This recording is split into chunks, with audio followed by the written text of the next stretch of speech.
Hello hello hello बच्चे, बच्चे sound जा रही है? हेलो,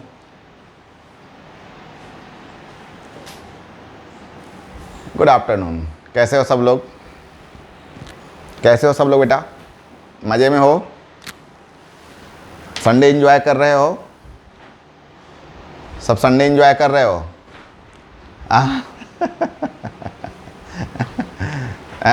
आज भी सर खैर नहीं छोड़े नहीं? बहुत गुस्सा आ रहा होगा मेरे ऊपर क्या? इसी का नाम साइंस है बच्चे, इसी का नाम साइंस है। जब सारे लोग एंजॉय करते हैं तो साइंस के बच्चे अपने माथा साइंस की किताबों में खपाते रहते हैं। बस इसी का नाम साइंस है, इसीलिए साइंस हार्ड है।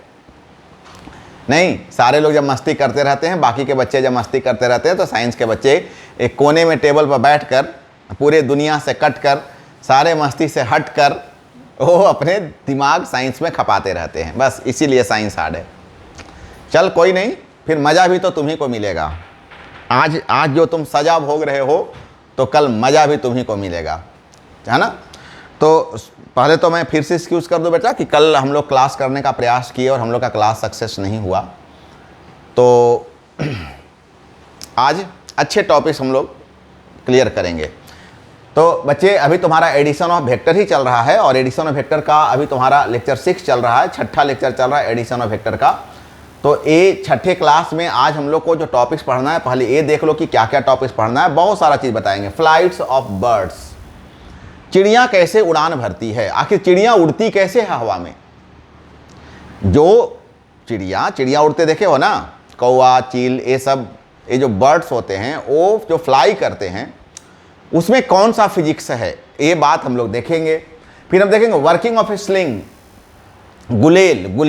गुलेल जो तुम यहाँ से ऐसे छोड़ करके और ऐसे करके जो तुम पत्थर फेंकते हो गुलेल में, धनुष में, तो आखिर ये कैसे वर्क करता है, इसमें कौन सा फिजिक्स है, हम लोग को ये देखने का मौका मिलेगा। मतलब एक से एक टॉपिक्स तुमको लेकर के आए हैं। तुम्हारे लिए आज हम लेमीज थ्योरम्स तुमको हम पढ़ाएंगे। एक क्लास, एक क्वेश्चन आज का रहेगा और फिर जा करके resolution of A vector rectangular component, 2 rectangular component और 3 रेक्टेंगुलर कंपोनेंट। मतलब बहुत ही तगड़ा क्लास है, बहुत लंबा क्लास है आज का, जबरदस्त क्लास है आज का बच्चे। सॉरी बच्चे, एक क्लास कल अगर हम लोग का हो गया रहता तो आज तक तुम लोग का मतलब रिवीजन अच्छा खासा हो गया रहता, लेकिन कोई बात नहीं है ना। तो अब आते हैं हम लोग अपन के टॉपिक्स पर, अपन के क्लास पर। और सबसे पहले लेट से स्टार्ट, हम लोग स्टार्ट करने जाते हैं। और सबसे पहले तुमको हम बताएंगे फ्लाइट ऑफ ए बर्ड, कि एक चिड़िया कैसे उड़ान भरती है। एक चिड़िया कैसे उड़ान भरती है, सबसे पहले तुमको हम ये दिखलाने जा रहे हैं। फ्लाइट ऑफ ए बर्ड्स कहता है कि if W1 and W2 are wings of the birds. देखो यहाँ पर मैंने फिगर बनाया, मान लो कि ए दोनों चिड़िया का, ए देखो, ए विंग्स, ए वाला, ए इसके पंख है, ये चिड़िया के मान लेते हैं कि पंख है।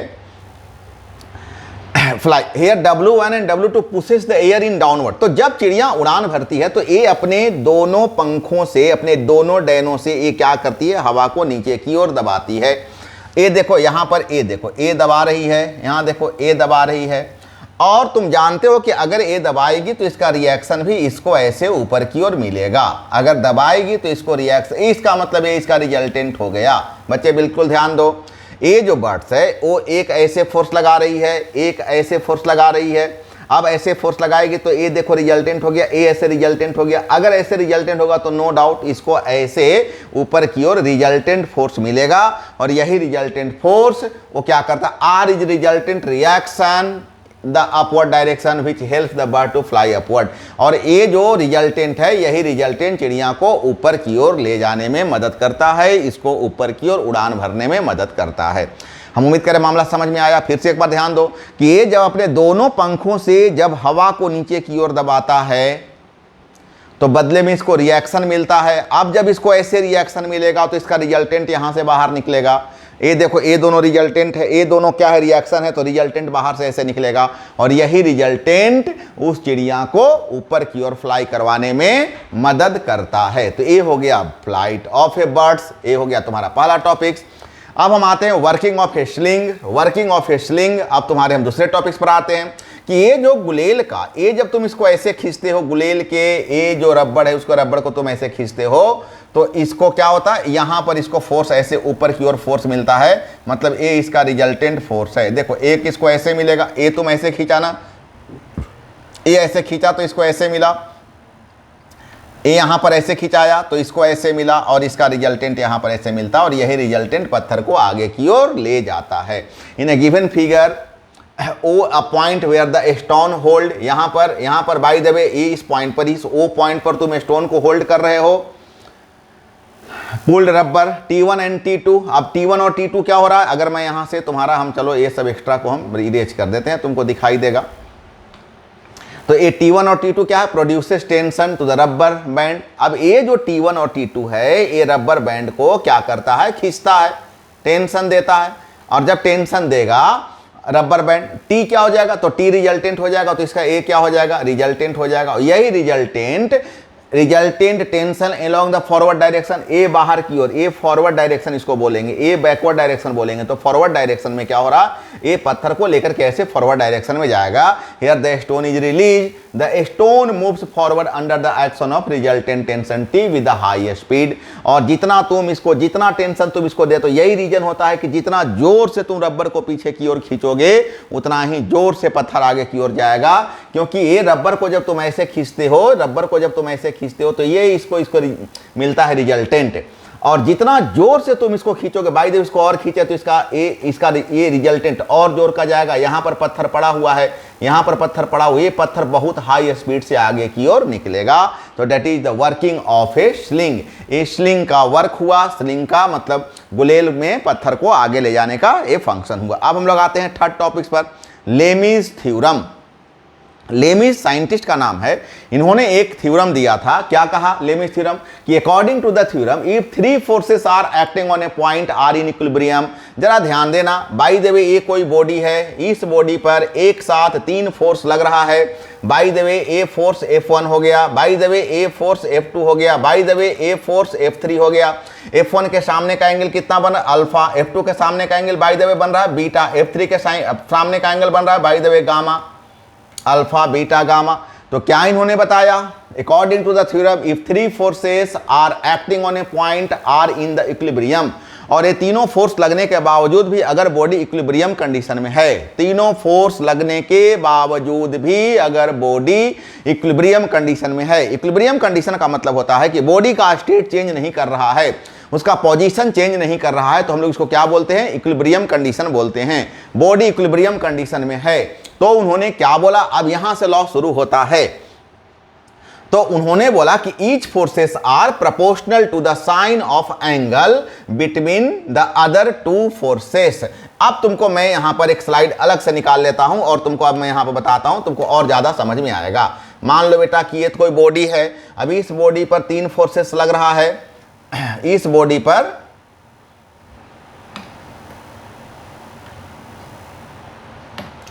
मान लो कि ए कोई बॉडी है, अभी इस बॉडी पर बाय द वे तीन फोर्सेस लग रहा है, एक फोर्स ऐसे ले लो, एक फोर्स ऐसे ले लो और एक फोर्स ऐसे ले लो।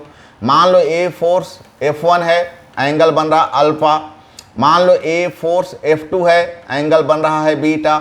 मान लो ए फोर्स F3 है और एंगल बन रहा है गामा।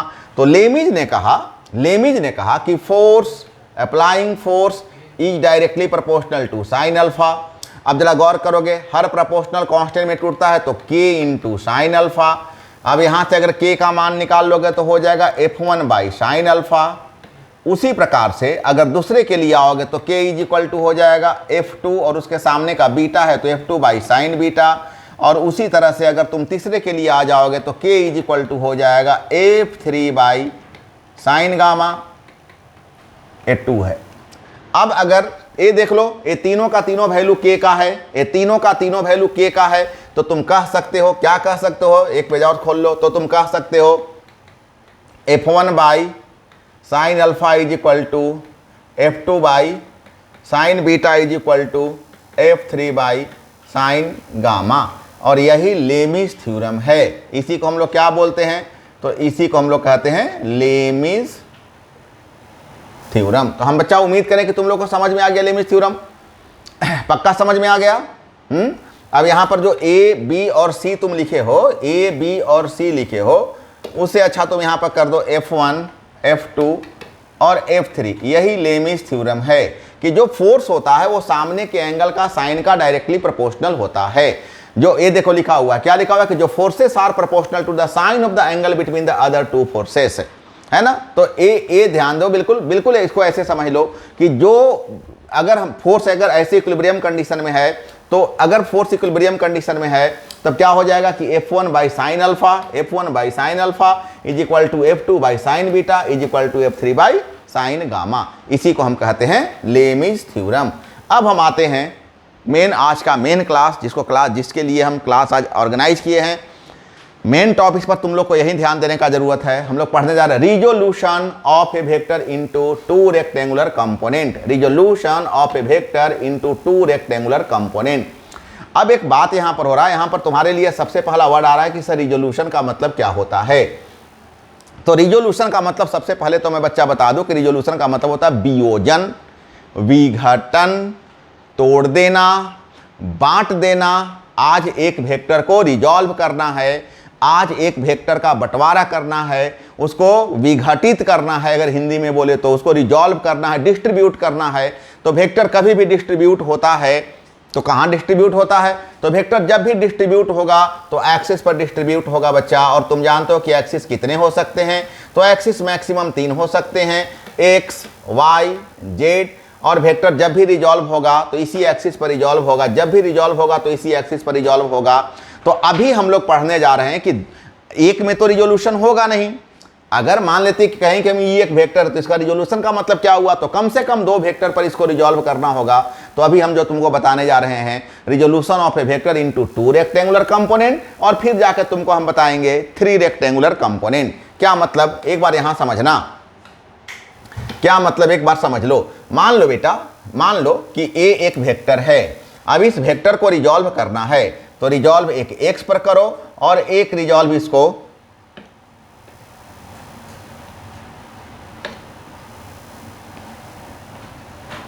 रिजॉल्व करो तुम y पर। मान लो कि a कोई वेक्टर है, अच्छा से फिगर समझना, a कोई वेक्टर है, a x एक्सिस है और a y एक्सिस है। इस पर इसका जो रिजोल्यूशन होगा उसको ax वेक्टर कहेंगे, इस पर इसका जो रिजोल्यूशन होगा इसको ay वेक्टर कहेंगे, और a एंगल बन रहा है थीटा। हम उम्मीद करें कि यहाँ तक का फिगर तुम लोग को समझ में आ गया है। हम उम्मीद करें कि यहाँ तक का फिगर आप सभी को समझ में आ गया है। पक्का पक्का। तो अब क्या करो ना कि कोरस्पॉन्डिंग साइड ले लो, जैसा ए है वैसा है कोरस्पॉन्डिंग साइड ले लो, जैसा ए है वैसा है कोरस्पॉन्डिंग साइड ले लो। तो ए अगर ए एक्स है तो ए भी ए एक्स वेक्टर हो जाएगा, और ए अगर ए वाई है तो ए भी ए वाई वेक्टर हो जाएगा। अगर तुम कुछ नाम ले लो, ओ एम एन, कुछ यहाँ पी ले लो, अगर तुम ऐसा कुछ लो, तो इस ट्रायंगल में तुम अगर आओ, इस ट्रायंगल में तुम अगर आओ तो क्या तुम कह सकते हो, क्या तुम कह सकते हो कि O M vector is equal to O N vector plus M N vector, कह सकते हो ना, क्योंकि हेड एंड टेल मिल रहा है। अब तुम जान रहे हो कि हेड एंड टेल मिलता है तो ऐड होता है। इसका मतलब यहाँ पर ए वेक्टर इससे ज़्यादा अच्छा, यहाँ पर ए वेक्टर जो तुम लिख रहे हो ना उससे ज़्यादा अच्छा रहेगा, यहाँ ए वेक्टर लिख दो। तो क्या तुम कह सकते हो कि A vector is equal to A X vector plus A Y vector. ये हुआ इक्वेशन 1। इसका मतलब है कि अगर हम किसी वेक्टर को रिजॉल्व करेंगे और 2 कंपोनेंट में अगर रिजॉल्व करेंगे तो हम लिखेंगे ए X vector plus A Y vector. अगर 2 कंपोनेंट में तो अगर 2 वेक्टर में हम रिजॉल्व करेंगे तो इतना तो तय बात हो गया कि अगर हम 2 वेक्टर में इसको रिजॉल्व करते हैं, अगर हम 2 वेक्टर में रिजॉल्व करते हैं मतलब हम कहेंगे कि A vector is equal to, क्या बोलेंगे, क्या बोलेंगे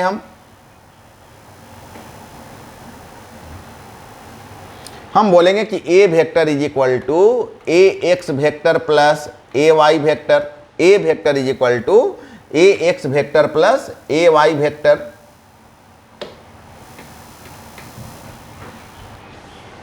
अब यहां पर एक बात ध्यान देना, यहां पर जरूरी बात समझना। सबसे पहला बात तो तुम्हारा हो गया कि A vector is equal to A X vector plus A Y vector. अब ए एक्स वेक्टर को हम क्या बोलेंगे, तो ए एक्स वेक्टर में 2 चीज है, मैग्नीट्यूड भी है और डायरेक्शन भी है। ए एक्स वेक्टर के पास 2 चीज है, मैग्नीट्यूड भी है और डायरेक्शन भी है। अब जरा बता देना इसमें मैग्नीट्यूड क्या है, सभी बच्चे ध्यान दोगे इसका मैग्नीट्यूड ए एक्स है और डायरेक्शन आई है। आई होने का रीजन तुमको बताते हैं बच्चा कि अगर 3 एक्सिस होता है एक्स वाई और जेड, तो एक्स के लिए आई कैप का इस्तेमाल करते हैं, वाई के लिए जे कैप यूज करते हैं और जेड के लिए के कैप यूज करते हैं। अभी हमको आई और जे का मतलब है, तो इसका मतलब हो गया कि हम ए एक्स वेक्टर को लिखेंगे ए एक्स आई। हमको अब इसी प्रकार से बताओ तुम अपने मन से कि ए वाई वेक्टर अगर मेरा आ जाएगा तो हम इसमें दो चीज़ क्या क्या लिखेंगे, जल्दी से बता दो। तो इसका मैग्नीट्यूड ए वाई हो जाएगा और डायरेक्शन जे हो जाएगा। इसका मतलब ए हो गया ए वाई जे। बच्चा आप समझ में आ रहा है कि तुम लोग को जो हम इक्वेशन देते थे कि A vector is equal to 3i plus 2j, अब कहाँ से आता था? देखो यहीं से आता था, ए x I plus A Y जे। तो ए तो तुम्हारा हो गया। सबसे पहले हमने तुमको बता दिया कि अगर हम रिजॉल्व करेंगे तो इसको दो डायरेक्शन पर हम लिखेंगे कैसे। लेकिन अब हम इसके कैलकुलेशन को और आगे बढ़ाते हैं बच्चा। अब हम इसके कैलकुलेशन को देख लो, यही बात तुम्हारा यहाँ पर कलर्ड में भी लिखा हुआ है। अगर तुम कलर्ड में यहाँ पर देखना चाहते हो तो O M vector plus M P vector, और इसमें दो चीज है ए एक्स आई और ए वाई जे, और हो गया ए x I plus A Y जे। तो यहाँ पर भी मैंने तुमको वही बात बताया है इस फिगर में, और एक अभी तुम्हारे सामने मैंने लिख के बताया। दो तरीके से मैं तुमको बता दे रहा हूँ, है ना। अब बच्चा तुम यहाँ पर ध्यान देना, अब आ जाओ इस ट्रायंगल में। अब आ जाओ तुम इस ट्रायंगल में, सारे बच्चे यहाँ पर ध्यान देना। इस ट्रायंगल में अगर तुमको मैं, अब देखो, अब मेरे को वेक्टर से कोई मतलब नहीं है, अब हम मैग्नीट्यूड निकालने जा रहे हैं। तो इन ट्रायंगल, अब आ जाओ in triangle O M N, क्या तुम कह सकते हो cos theta is equal to A x by a, cos theta is equal to b by h, b by h, b by H, a x by a. Vector का मतलब अब नहीं है, हमको अब डायरेक्शन लेने का जरूरत नहीं है। अब यहाँ से क्रॉस मल्टीप्लिकेशन कर देंगे तो बन जाएगा A x is equal to A cos theta. इसको बोलते हैं बच्चा, इसको हम बोलते हैं हॉरिजेंटल कंपोनेंट। आगे कभी भी हॉरिजेंटल हमको यूज करना होगा तो हम cos यूज करेंगे, उसी प्रकार से अब तुम साइन निकाल लो। तो sine theta is equal to होगा p बाई एच। अपने मन से निकाल सकते हो, p का मान ए वाई, एच का मान A Y by A, p by H, A Y by A. और यहाँ पर क्रॉस मल्टीप्लिकेशन कर दो बच्चा, तो तुम्हारा हो जाएगा A Y is equal to A sine theta. इसको इक्वेशन 4 मान लो। और बच्चा इसको हम क्या बोलते हैं? तो इसको हम बोलते हैं वर्टिकल कंपोनेंट। मतलब आगे से ध्यान देना, कभी भी हमको हॉरिजेंटल निकालना रहेगा तो हम ए वाला फॉर्मूला यूज करेंगे, कभी भी हमको वर्टिकल निकालना रहेगा तो ए वाला फॉर्मूला यूज करेंगे। और ये फार्मूला केवल हम हॉरिजेंटल और वर्टिकल निकालते समय ही यूज नहीं करते हैं बच्चा, बल्कि हर एक लेसन में हमको हॉरिजेंटल और वर्टिकल कंपोनेंट की जरूरत होती है। और जब जब हमको हॉरिजेंटल और वर्टिकल कंपोनेंट का जरूरत होगा तो हम ऑलवेज हॉरिजेंटल के लिए कॉस कंपोनेंट और वर्टिकल के लिए वाई कंपोनेंट यूज करेंगे। आगे हम लोग हर लेसन में, अगर ऑफलाइनर मेरे पास बच्चे जो क्लास कर रहे हैं वो महसूस कर रहे होंगे कि ना जाने पूरे प्रोजेक्टाइल में मैंने आपको दिखलाया था ये बात कि हॉरिजेंटल कहीं पर भी होगा तो हम कॉस यूज कर रहे थे और वर्टिकल कभी भी हमको करना था तो हम साइन यूज कर रहे थे। तो ये हर कदम पर आपको काम आएगा। और ये फॉर्मूला यहीं से निकलता है कि जब हॉरिजेंटल जब जब यूज करना होता है तो कॉस यूज करते हैं, और जब जब वर्टिकल यूज करना होता है तो साइन कंपोनेंट यूज करते हैं। अब बच्चा अगर आपको मैं अब कहूं कि दोनों इक्वेशन को ऐड करके जोड़ दो, दोनों इक्वेशन को स्क्वायर करके ऐड कर दो, इक्वेशन थर्ड और इक्वेशन 4 दोनों को क्या करो, इक्वेशन थर्ड को स्क्वायर कर दो और 4 को स्क्वायर कर दो और जोड़ दो, तो क्या हो जाएगा? तब हो जाएगा ए साइन थीटा का square plus A cos theta का square is equal to A X square plus A Y square. और यहाँ अगर कर दो तो A square sine square theta plus A square cos square theta is equal to A X square plus A Y square. अगर आप यहाँ से अगर ए स्क्वायर कॉमन ले लो बेटा तो sine square theta plus cos square theta is equal to A X square plus A Y square. और सब बच्चे जान रहे हो sine square theta plus cos square theta is equal to 1 होता है, मतलब फॉर्मूला बन गया A square is equal to A X square plus A Y square. और अगर यहाँ से आप स्क्वायर हटा दो तो हो जाएगा root under A X square plus A Y square. तो बच्चा आपका ये भी फॉर्मूला निकल गया, इस फॉर्मूला को भी पहले मैंने आपको बताया, ए फॉर्मूला भी आपका आपके पास निकल गया, और ये मैग्नीट्यूड का फॉर्मूला हो गया A square is equal to A X square plus A Y square. अगर आप अब आप क्या करो कि आप इक्वेशन 4 में इक्वेशन 3 से डिवाइड कर दो। तो इक्वेशन 4 का मतलब क्या था, A Y is equal to A sine theta था, और इक्वेशन 3 क्या था, तो A x is equal to A cos theta था। आप डिवाइड करो तो क्या होगा, ए कैंसिल हो जाएगा ना। अब sine by cos is equal to क्या होता है, तो टेन थीटा होता है। तो टेन इज इक्वल टू क्या आ गया, तो ए वाई बाई ए एक्स। और यहीं से बच्चा थीटा अगर आपको निकालना रहेगा तो क्या हो जाएगा, तब हो जाएगा tan inverse a Y by a x. और ये रिजोल्यूशन आपका पूरा का पूरा निकल गया 2 कंपोनेंट पर। बच्चे अब थोड़ा सा मैं बात को आगे बढ़ाता हूं। अब मैं यहां पर 2 कंपोनेंट मैं यहां लिखूंगा, और इसी के बेस पर आपको 3 कंपोनेंट मैं फॉर्मूला आपको बता रहा हूं। तो पूरा अच्छा से ध्यान दीजिएगा। और ये देखिए, सबसे पहले आप बताइए कि ये वेक्टर अगर 2 हिस्सा में टूटा था तो आप क्या आपने बताया था, तो आपने बताया था ए X vector plus A Y vector.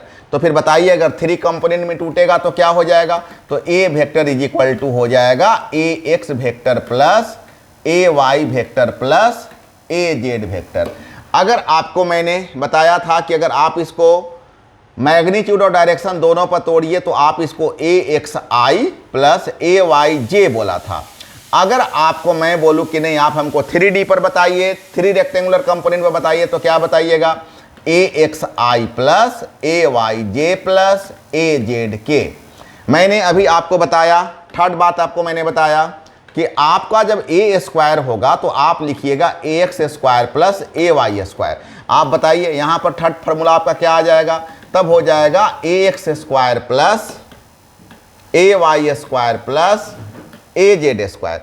आप अगर यहां से स्क्वायर हटाते हैं तो क्या हो जाएगा, root under A X square plus A Y square. और यहां से अगर आप हटा दीजिएगा तो क्या हो जाएगा, root under A X square plus A Y square plus A Z square. तो बच्चे ये थोड़े से कंपैरिजन करके मैंने आपको 2 रेक्टेंगुलर कंपोनेंट और 3 रेक्टेंगुलर कंपोनेंट दोनों मैंने आपको यहां पर बताया, ताकि आपको कोई भी फार्मूला में किसी तरह का कोई प्रॉब्लम्स यहां पर नहीं आवे। और इसी को मैंने यहां पर पूरा एक्सप्लेन करके बताया था। देखिए tan theta is equal to क्या आया है, tan theta is equal to आया है, tan theta is equal to a Y by x आया है। जब आप यहाँ पर थीटा लिए तो टेन इनवर्स आ गया है। देखिए यहाँ पर उन्होंने क्या किया, स्क्वायर करके जोड़ दिया है। यहाँ पर भी देखिए, मतलब मैंने आपको बिल्कुल आपके सामने बना करके दिखलाया, और एक आपको मैंने कलर्ड यहाँ पर नोट्स भी मैं साथ में प्रोवाइड कर दे रहा हूँ, ताकि आपको किसी तरह का कोई प्रॉब्लम नहीं हो। ये resolution of vector 3 rectangular component पर देखिए A x A Y A Z, अगर आई जे के पर तोड़ेंगे तो ऐसा हो जाएगा 3 रेक्टेंगुलर कंपोनेंट में। तो अब देखिए इसके आप चाहें तो इसका एंगल भी लिख सकते हैं कि ए एक्स बाई ए, अगर अल्फा लीजिएगा तो ए एक्स बाई ए, अगर बीटा लीजिएगा तो ए वाई बाई ए, और गामा लीजिएगा तो A Z by A. A formula होगा। ये देखिए A x is equal to A cos alpha, A Y is equal to A cos beta, और A Z is equal to ए। तो मैंने angle में भी आपको बता दिया। बच्चा आप देख लीजिए वहां पर आप क्या पढ़ते थे, वहां पर आप पढ़ते थे ना, चूंकि इसका सारा का सारा बेस वाइज ही होता है, सारा का सारा कॉस ही होता है, इसमें साइन वर्टिकल नहीं आता है, तो इसीलिए इसमें लिखा गया cos alpha is equal to, मतलब a x is equal to ए। तो मैंने एंगल भी यहां पर आपको बता दिया। अल्फा बीटा गामा अगर एंगल बता रहा है तो मैंने यहां पर आपको एंगल भी बता दिया। तो हर चीज मैं यहां पर बच्चा बताया, और यहां पर 3-4 पॉइंट जितने भी थे मैंने सारा का सारा क्लियर कर दिया। सब लोग खूब अच्छा से नोट्स बनाइएगा और खूब अच्छा से रिवीजन कीजिएगा। और कोई अगर डाउट होगा तो ये हमारा सोशल लिंक्स हर दिन के जैसा फिर आपको बता दे रहे हैं। ये मेरा नंबर है, आप किसी भी क्यूरी के लिए हमसे संपर्क कर सकते हैं। ये मेरा टेलीग्राम का नेम है। आप इसको सभी बच्चे सब्सक्राइब कर लीजिए, क्योंकि सारा का सारा मैसेज इसी पर जाएगा, इसका PDF भी इसी पर जाएगा। तो इसको, और जो बच्चे अभी तक हमारे चैनल को लाइक शेयर और सब्सक्राइब नहीं किए होंगे वो खुद भी कर लीजिए, और अपने ग्रुप्स में पढ़ने वाले सारे बच्चों को कहिए कि इतना बेटर क्लास जा रहा है, एकदम प्रॉपर क्लास जा रहा है। एक बार हम, अब जो बच्चे ऑफलाइन कर रहे हैं उनके लिए तो एकदम कमाल का चीज़, एक बार आप वहाँ पर पढ़ रहे हो, यहाँ भी पढ़ रहे हो, किसी तरह का कोई प्रॉब्लम में भी, कभी कोई बच्चा कोई एब्सेंट अगर कर गया होगा तो उसको ना किसी से नोट्स मांगने का ज़रूरत है, ना कुछ करने का, मतलब एवरीथिंग, हर एक चीज़ हम आपको प्रोवाइड करते आ रहे हैं। जो बच्चे ऑफलाइन क्लास नहीं कर रहे हैं, बेटर रहेगा कि आप आकर के ऑफलाइन क्लास भी करो। शहर में अगर बाय द वे मैं यहाँ अवेलेबल हूँ और तुम मेरे पास आके अगर पढ़ाई कर सकते हो तो सारे बच्चे आकर के ऑफलाइन क्लास करो। बहुत बेटर क्लास वहाँ पर हो रही है, ज़बरदस्त क्लास हो रही है, बच्चों के बीच में एक अच्छा कंपटीशन का भावना आ रहा है। मैं बहुत ज़्यादा वहाँ पर केयरिंग कर रहा हूँ। आओ सारे लोग, ऑफलाइन में भी सबको मोस्ट वेलकम है। जो लोग नहीं कर पा रहे हो, जो दूर में हो, जो डिस्ट्रिक्ट से बाहर हो, जो इस शहर से बाहर रहते हो, वो लोग ऑनलाइन क्लास करो। मतलब मैं तो पूरे राज्य के बच्चों को एक बेटर फिजिक्स देने का प्रयास कर रहा हूँ, तो सारे बच्चे इस फिजिक्स का फ़ायदा उठाओ। तो जो आज मैंने पढ़ाया उसको अच्छा से देखना, और कोई तरह का अगर प्रॉब्लम्स होगा तो फिर हमसे मिलना, फिर हमसे बात करना। तब तक खूब अच्छा से पढ़ो, सब लोग खूब स्वस्थ रहो और संडे एंजॉय करो। Have a nice day. नए टॉपिक्स के साथ फिर हम तुम लोगों से अगले क्लास में मिलेंगे। तब तक के लिए बाय बाय।